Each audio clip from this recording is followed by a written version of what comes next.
Program Studi Teknik Industri didirikan sebagai program studi khusus, terpisah dari program studi teknik mesin dimulai pada tahun 1968. Tidak seperti disiplin engineering lainnya yang menghasilkan benda real, sarjana teknik industri dituntut untuk menghasilkan nilai tambah melalui kemampuan merancang, mengimplementasi, dan meningkatkan produktivitas sistem terintegrasi. Bidang yang digeluti juga sangat luas, di mana segala macam bisnis, perusahaan, maupun pemerintahan yang menginginkan peningkatan kinerja dan mengurangi biaya pasti membutuhkan seorang lulusan teknik industri.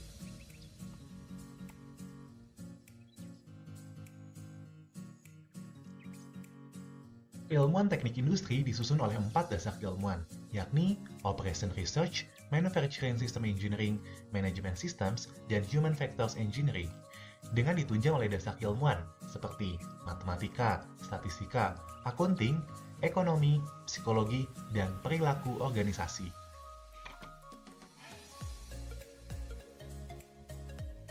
Pada kurikulum Teknik Industri ITB tahun 2019, hal yang membedakan TI ITB dengan TI pada universitas lain adalah adanya praktikum untuk mengaplikasikan keilmuan yang saling terkesinambungan satu sama lain, dan adanya mata kuliah kolaboratif proyek rekayasa interdisiplin pada tingkat akhir.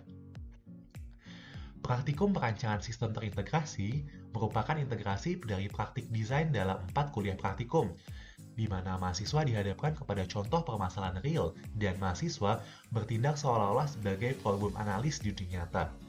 Mahasiswa akan diberikan pengalaman untuk membuat rancangan pabrik di industri manufaktur yang dimulai dari merancang proses manufaktur, desain stasiun kerja dan sistem produksi, desain sistem manajemen perusahaan, hingga desain tata letak pabrik. Keempat kelas perkuliahan akan saling terkait sehingga mahasiswa memahami proses perancang pabrik dari hulu hingga ke hilir. Proyek rekayasa interdisiplin merupakan mata kuliah kolaborasi multidisiplin ilmu dengan jurusan lain di Fakultas Teknologi Industri. Pada mata kuliah ini, mahasiswa akan belajar bekerja sama dalam tim dengan latar belakang keilmuan yang berbeda untuk menyelesaikan permasalahan nyata kerekayasaan dengan menerapkan proses berpikir sistem. Studi kasus yang diselesaikan merupakan studi kasus nyata dari perusahaan terkemuka ataupun dari proyek pengembangan masyarakat. Dua contoh proyek kelas adalah proyek air layak guna di perumahan dan proyek pengadaan energi untuk pedesaan. Program Manajemen Rekayasa ITB didirikan pada tahun 2010 untuk menjawab kebutuhan dalam rangka memperkuat industri Indonesia melalui keunggulan dalam pengelolaan kegiatan teknik, khususnya kegiatan rekayasa hulu yang sangat penting untuk kelincahan industri dalam beradaptasi dengan perubahan dinamis. Manajemen Rekayasa ITB dikembangkan dari Departemen Teknik Industri untuk lebih mengkhususkan setiap peran program studi dalam siklus hidup teknologi. Bidang yang digeliti pun sangat luas, di mana seorang lulusan manajemen rekayasa banyak berkecimpung di bidang pemerintahan, bisnis, maupun perusahaan yang akan selalu membutuhkan inovasi untuk berkembang menjawab tantangan zaman.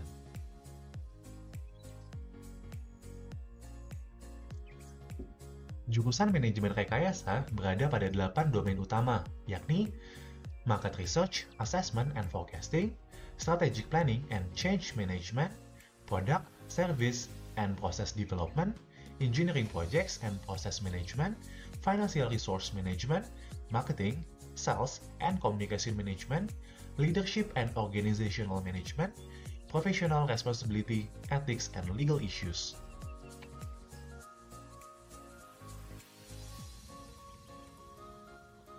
Sebagai jurusan manajemen rekayasa pertama di Indonesia, kurikulum MR di ITB dikembangkan berdasarkan benchmark dari jurusan Engineering Management di kampus-kampus top dunia. Seperti teknik industri, manajemen rekayasa juga memiliki praktikum yang saling berkesinambungan, yakni praktikum manajemen rekayasa. Pada praktikum ini, mahasiswa akan belajar bagaimana melakukan riset pengembangan produk, merancang perwarupa, hingga manajemen proyek pengembangan produk. Untuk saat ini, ada dua konsentrasi jurusan MR, yakni konsentrasi manufaktur di teknik mesin dan konsentrasi proses di teknik kimia.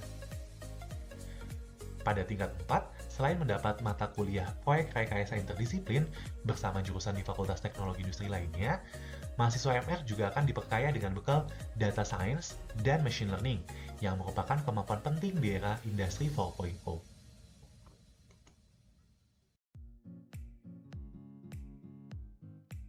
Pertanyaan sejuta umat, apa perbedaan TI dan MR?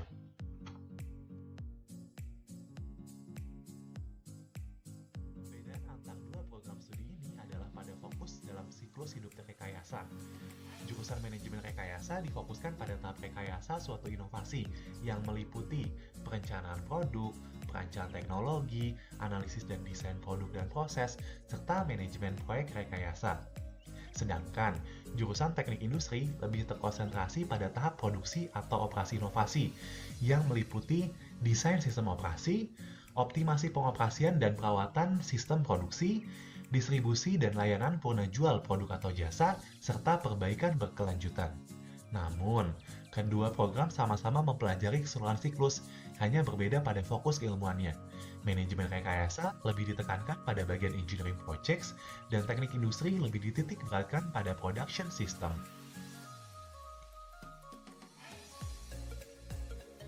Jika dibandingkan, core competence teknik industri terdiri dari design, improve, and install of production systems, serta manajemen rekayasa pada engineering projects. Key contribution pada teknik industri adalah pada efisiensi, productivity, dan quality. Sedangkan manajemen rekayasa, kata kuncinya adalah competitiveness dan value added. Keduanya sama-sama merupakan disiplin ilmu teknik yang menggunakan sistem approach dan engineering method.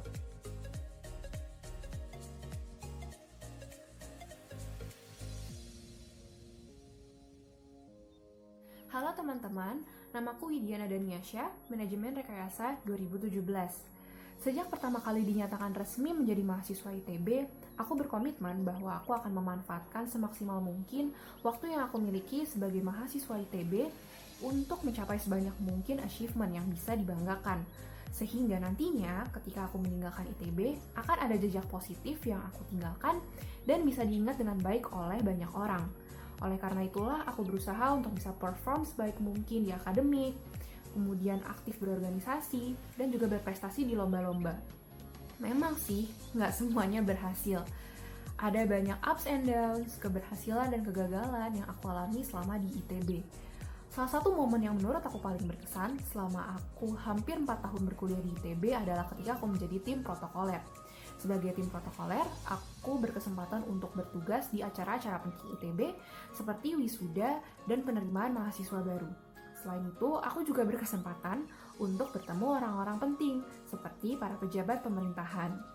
Kemudian, kalau kita bicara tentang manajemen rekayasa, hal yang paling aku sukai dari belajar di MR adalah proses pembelajarannya itu sendiri. Memang nggak mudah, dan banyak mata kuliah yang challenging, begitu juga tugas-tugasnya. Akan tetapi di MR, kita dilatih untuk bisa berpikir dengan kritis, dengan kreatif, dan juga solutif, sehingga kita bisa menyelesaikan masalah yang real dengan mengembangkan sesuatu yang bernilai tambah. Selain itu, di MR kita belajar banyak hal, banyak keilmuan, dan semuanya bisa kita aplikasikan di kehidupan nyata. Jadi jangan lupa masuk MR ya teman-teman. Untuk teman-teman FTI 2020, perjalanan kalian di sini masih sangat panjang. Kalian masih memiliki banyak kesempatan untuk menorehkan prestasi-prestasi terbaik kalian.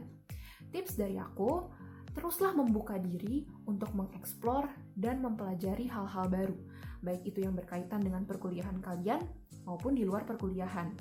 Tapi, jangan lupa juga untuk mengelola waktu dan effort kalian. Know your priorities.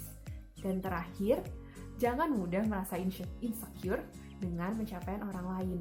Jadikan mereka sebagai motivasi, tapi jangan sampai jadi insecure. Karena bagaimanapun juga, setiap orang punya waktunya masing-masing dan rezekinya masing-masing.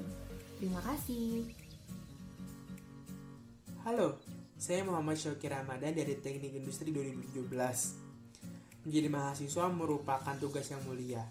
Faktanya, hanya 10% dari penduduk di Indonesia yang mengemban pendidikan di perguruan tinggi. Tugas yang mulia ini tidak serta-merta hanya menjadi tata belaka, namun perlu disertai dengan tanggung jawab yang besar. Oleh karena itu diperlukan motivasi. Motivasi saya yang pertama adalah waktu itu, dikala saya menguburkan nenek saya menjadi terefleksi apa yang saya tinggalkan setelah saya meninggal nanti. Lalu hal yang pertama saya terpikirkan adalah ilmu dan karya saya yang bermanfaat bagi umat manusia. Yang kedua adalah rendahnya kepercayaan diri pada mahasiswa di kampus saya saat itu, yaitu adalah kampus Cirebon. Saya ingin menumbuhkan semangat kepada teman-teman dekat saya bahwa tidak ada perbedaan kemampuan antara kampus Cirebon, Jatinangor, dan Ganesha. Saat mengikuti perkuliahan, banyak sekali pengalaman yang saya dapat. Yang paling berkesan adalah ketika saya dipilih menjadi mahasiswa terbaik teknik industri pada tahun 2020. Padahal yang saya lakukan hanya berjuang semampu saya saja. Hal yang saya sukai saat belajar di teknik industri adalah teman-teman dan dosen. Dosen saya telah mengajari saya baik dari disiplin ilmu maupun pelajaran hidup. Terkhususnya kepada Pak Arnasli yang bagus banget gambarnya ketika ngajar kalkulus. Lalu Bu Anggita yang mengajarkan saya etika dan moral. Lalu Bu Lucia yang selalu mengoreksi saya dan sabar karena tahu saya masih dalam proses pembelajaran. Lalu Pak Senator yang selalu meluruskan niat saya. Tidak lupa teman-teman saya yang selalu memberikan sudut pandang lain sehingga saya dapat berpikir secara sistemik terintegrasi. Tips dari saya untuk berprestasi adalah melakukan manajemen waktu sebaik mungkin. Ketika waktunya belajar, saya belajar. Ketika waktunya bermain, saya bermain. Ketika waktunya beristirahat, saya beristirahat. Trik dari saya adalah saya sering berpikir apa yang dapat saya beri terlebih dahulu, baru apa yang dapat saya ambil. Dengan membanyak memberi, saya yakin banyak juga manfaat yang dapat saya ambil.